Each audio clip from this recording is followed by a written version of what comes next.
oppose the gentry and the crown, depose the House of Lords, or join the Queen in exile by Robert's Rules of Order. So Chartists, Luddites, Communists... All right, so it turns out we actually do have people that watch, which is nice. And one of the people... Either that or we have people who are severe gluttons for punishment. You take your pick. Is there a difference? Yes. I don't think the two are mutually exclusive. So one of our avid watchers is Richard Brown, who is, or has been, and is going to be again, the parliamentarian for the Libertarian Party, the National Convention. So I think that's pretty cool that he watches our stuff. And I think Libertarian's just fascinating, because he's not a Libertarian himself, he's a Republican. But that's one good reason why he... Nobody's perfect. Right, you know, we'll work on him. But that makes it somewhat ideal, though, for the convention, because he has no factional interests. Yeah. And I think... It makes him extra impartial. Yeah, well, yes, but some people will go, but then he might be trying to, you know, undermine us. But no, Richard, I think, finds libertarians... Excuse me a minute, that noise you heard in the background was my eyes rolling around and going, yeah, really? Yeah. Well, some people would think that, but I do think sometimes the way he observes us is almost like in National Geographic. And here are the libertarians in their natural habitat. Geeks. We fear them. We loathe them. We need them. Hello, I'm Orenthal von Trausner. And tonight on National Geographic, the North American Geek. And yes, we're going to have all kinds of noise. That's a not real bird upstairs. I was wondering if you were going to say it that way. Yeah, the government planted this thing in my house. So that's why, you know, if you haven't noticed, bird watching goes both ways. Don't be fooled. Open your eyes, sheeple. Anyway, he alerted us that we made a mistake. And I was like, impossible. We never make mistakes. But he alerted us. So it turns out, what day was it? You know more about it now than I do. On January 18th, we apparently, was it part of the... Well, the issue was we had made a couple statements about taking up a motion, when a motion's been laid on the table, when it could be taken up. And you and I both thought that if it wasn't taken up by the end of that meeting, it died. But it turned out we were wrong. Hang our head in shame. So we were, but he's not a member of the priesthood. So I think he's another subversive like us. So I don't take it badly. Did you get the page? I do have the page. Here's what it says. This is back on page 209.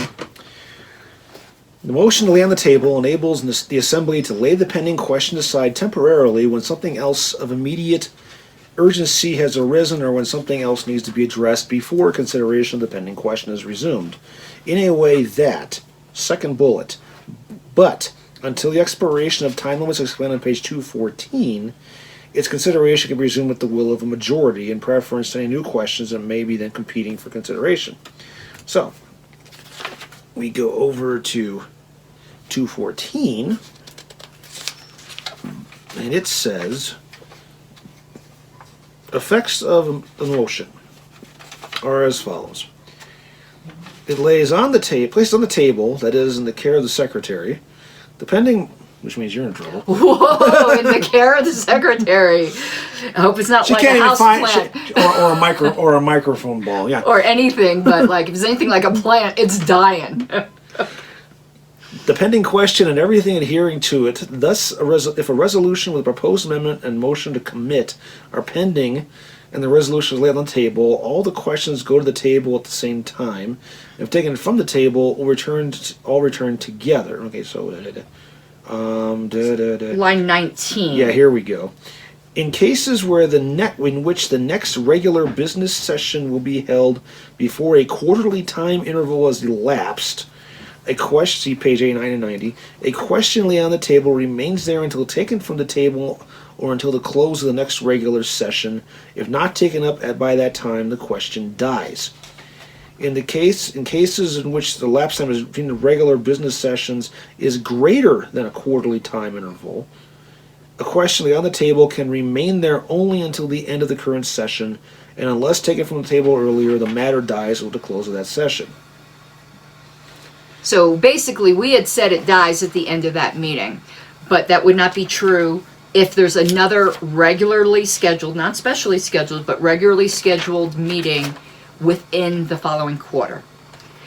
Then it would die at the end of that meeting. But if the next regularly scheduled meeting was more than a quarter interval away, then it would die at the meeting it was laid on the table at. Okay, back on 89. Important rules, this is down line 30. 31 actually. Important rules relating to the continuance of a question from one session to the next depend upon whether no more than a quarterly time interval intervenes between the two sessions. In this book, it is understood that no more than a quarterly time interval intervenes between two sessions if the second session begins at any time during or before the third calendar month after the calendar month in which the first session ends. For example, and you need one because that was confusing. With reference to a session held in January, no more than a quarterly time interval has elapsed since the previous session if that session ended on or after October 1st of the preceding calendar year, and no more than a quarterly time interval will elapse before the next session if that session will begin on or before April 30th of the current year. So it kind of almost extends it by almost 2 months, depending, because it goes to the end of the month.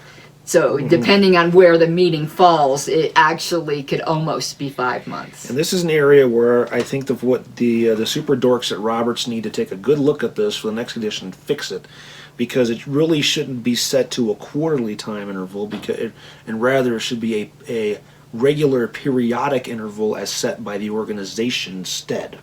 Because that makes more sense. Because what if you have an organization that doesn't meet quarterly, but they meet monthly, or they meet twice a year, or just a full year? Then all of a sudden what you're dealing with here is a Roberts requirement that if not explicitly addressed by that organization in their bylaws, directly conflicts with how they run their organization.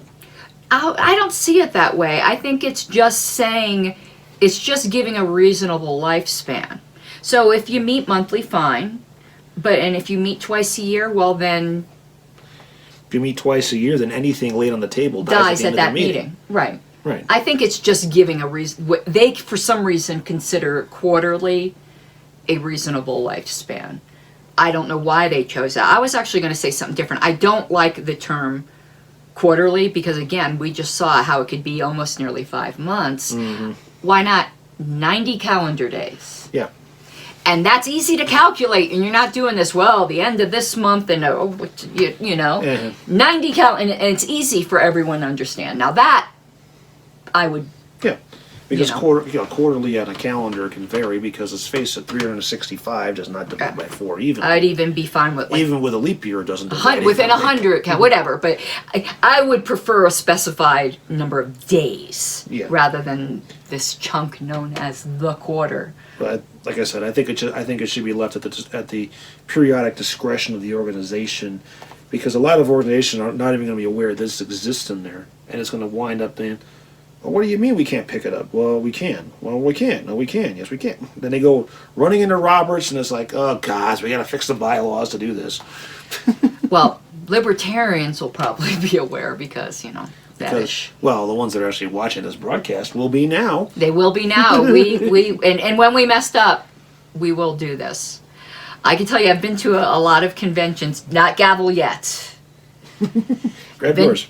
We're going to have the war of the gavels. But I've been to a lot of conventions now. Each weekend I've been going. And it's funny when me and Richard Longstreth, who you know is also a Roberts fetishist, when we're both there, and you know, we're there as guests, so we're not commenting. If they're happy with the way their meetings run, but here's me and Richard. Half the time we're looking at each other and going, du Lamas. It's been fun. It's been fun. Okay. Fortunately, they have not had the fire alarm going off from the smoke coming out of their ears yet. Not yet. But it might happen. It might happen in Glenwood Springs. That would be funny. Well, that's... Assuming we have one. I'm not a guest there. I'll open my mouth there. Yeah, me too. Okay. Okay, you're good. Slap my wrist with the gavel. I do the same. No, I do the same to yours. Oh.